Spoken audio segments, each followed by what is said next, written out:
Well, hello everyone. I hope everyone had a wonderful Easter. Hopefully, you had got to spend some time with your family, had some time of fellowship, and everyone made it back safely. This is the teaser video for this coming Sunday, which is April 11th. With this nice warm week, I'm hoping we've had the last of that cold spell that we had last week, and we're ready to go. Um, my passage for this Sunday, April 11th, is Luke chapter 16, verses 13 through 17. So that's Luke chapter 16, verses 13 through 17. And this is it's actually a passage to the Pharisees about you can't serve two masters. Um, and it talks about the love of God and the love of money. But the title of my sermon is actually called Mine, Mine, Mine. And if and the example I want to use is: have you ever noticed or ever seen like a daycare where there's a bunch of kids and a room full of toys? And as you watch the children, there's always the one child who wants the toy that someone else has. And usually they're yanking it out and they're saying mine, and the child they took it from goes and cries in the corner.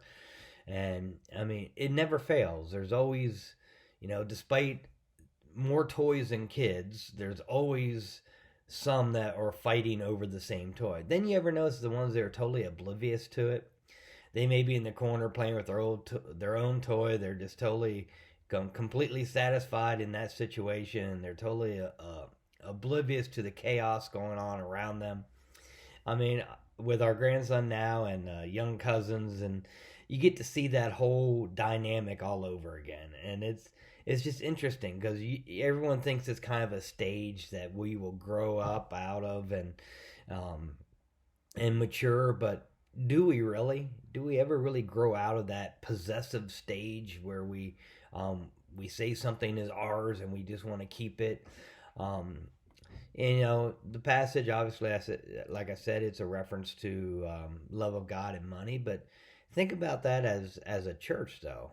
How many people say mine to their ministry and don't allow anyone to help, and they have to have complete control of that ministry? Or how are we as far as using our church facility, our building, our finances?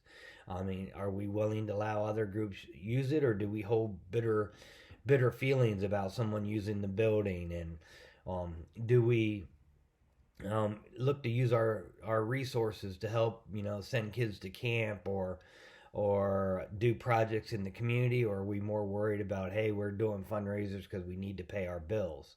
And I've always felt one that fundraisers should be used for specific causes, to help support, because I think if we are truly doing our tithing and doing what we need to do, that should cover the expenses and the bills of the church, and that the fundraisers are for extra things that we're trying to do to benefit others rather than benefit ourselves.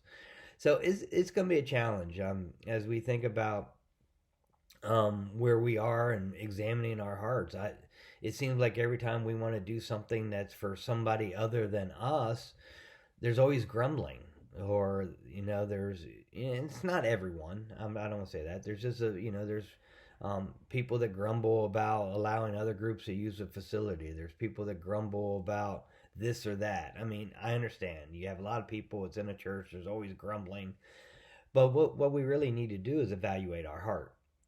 If it's something that God would want us to do, that's the way I'm always going to lead. And I think God wants us to be able to, hey, if this family can't send their kids to camp, let's send those kids to camp.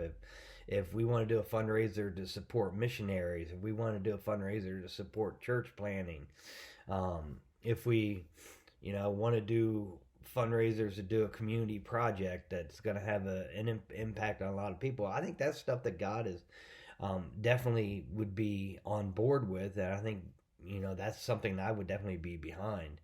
Um, but if we're just doing fundraisers because we're not giving enough to cover the expenses out of our tithing, so we need to go and do fundraisers. I think we probably really need to evaluate our heart. I always encourage every family to do a budget.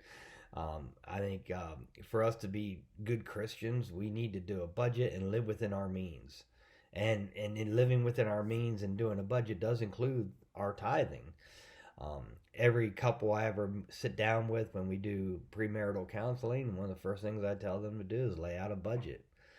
Not only that, budget their time when they're going to have date night, budget their finances, and when you take that stress or that burden of being worrying about finances, your life becomes a lot less stressful.